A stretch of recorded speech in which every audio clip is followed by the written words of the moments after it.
కానీ రోడ్లకు ఇబ్బంది పెట్టడం కానీ ప్రజలు పోయి వచ్చే ప్రదేశాల్లో ఇబ్బందులు కలిగించడం కానీ ఇంకా అదే కాకుండా ఇతర మానవులకి ఇబ్బంది కలిగించే ఏ పని కూడా సమాజంలో కల్లోలం అనేది మన ద్వారా జరగకూడదు, జరగకుండా చూసుకోవాలి. మన మూలంగా ఒకరు కష్టపడడం, నష్టపడటం, ఇబ్బందులు పడడం కాకుండా మనం చూసుకోవాలి. ఇతరులకు వీలైతే సహాయం చేయాలి, లేదంటే మౌనంగానైనా ఉండాలి. కానీ మన నోటి ద్వారా, మన యొక్క చేతల ద్వారా, మన యొక్క పనుల ద్వారా ఇతరులకు ఇబ్బంది కలిగించే పని చేయకూడదు. ఎవరైతే తన మూలంగా తోటి విశ్వాసికి మరి ఇబ్బంది కలుగుతుందో వాడు నిజమైన విశ్వాసి లేదా ముస్లిం కాలేడు అని ఖురాన్ మరియు హదీసులో చెప్పడం జరుగుతుంది. మనం గమనించాల్సిన ఒక విషయం ఏమిటంటే, ఇస్లాం ప్రకారం మీరు చేసే సేవ నిస్వార్థంగా ఉండాలి, దాంట్లో ఎటువంటి స్వార్థం ఉండకూడదు.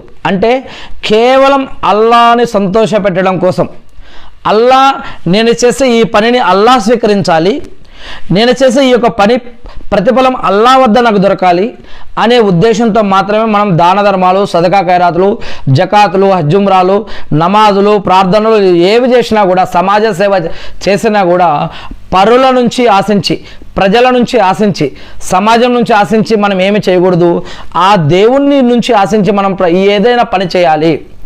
నేను చేసే ఈ యొక్క పని వల్ల దేవుడు నా యొక్క పాపాలను క్షమించి, నన్ను, నా కుటుంబాన్ని ఆశీర్వదించి, మమ్మల్ని అన్ని వేళలా కాపాడి నరకం నుంచి రక్షించి స్వర్గభాగ్యం ప్రసాదించమని మనం ఇలా దేవుడి నుంచి ఆశిస్తూ ఇక్కడ మంచి పనులు చేయాలి.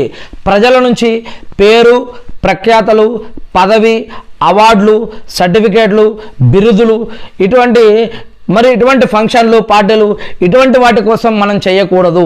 కేవలం దేవుణ్ణి ఆరాధిస్తూ, దేవుడి పట్ల భయం, భక్తి, గౌరవ మర్యాదతోటి దేవుణ్ణి మెప్పించాలి, ఆయన దగ్గర మన్ననలు పొందాలనే ఉద్దేశంతో మాత్రమే ఈ యొక్క పని ఏది చేసినా కూడా చేయాలి. అది మరి ఇకపోతే మేము మీకు కేవలం అల్లాహ్ ప్రసన్నత కోసమే అన్నం పెడుతున్నాము, మీ నుండి మేము ఎటువంటి ప్రతిఫలాన్ని కానీ కృతజ్ఞతను కానీ మేము మీ నుంచి ఆశించట్లేదు అనే విషయం గుర్తుపెట్టుకోవాలి. ఖురాన్లో సూరా అల్ ఇన్సాన్ 76, 9వ వాక్యంలో కూడా చెప్పడం జరుగుతుంది. ప్రజల నుంచి ఆశించి మనం చేయకూడదు, దేవుడి నుంచి ఆశించి మనం చేయాలి. ఇక రెండవ విషయం, ఖురాన్ మరియు హదీసులు, ఇస్లాం ఆధారంగా పుణ్యం అంటే ఏమిటి? మరి సమాజ సేవ గురించి ఇప్పుడు మనం చూసాం. అసలు పుణ్యం అని మనం దేనిని అనుకుంటున్నాం?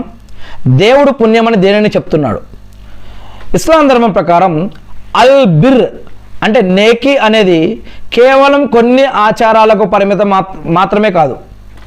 ఇది మనిషి యొక్క స్వభావాన్ని, మనిషి యొక్క నడవడికను, మనిషి యొక్క విశ్వాసాల సమ్మేళనాన్ని,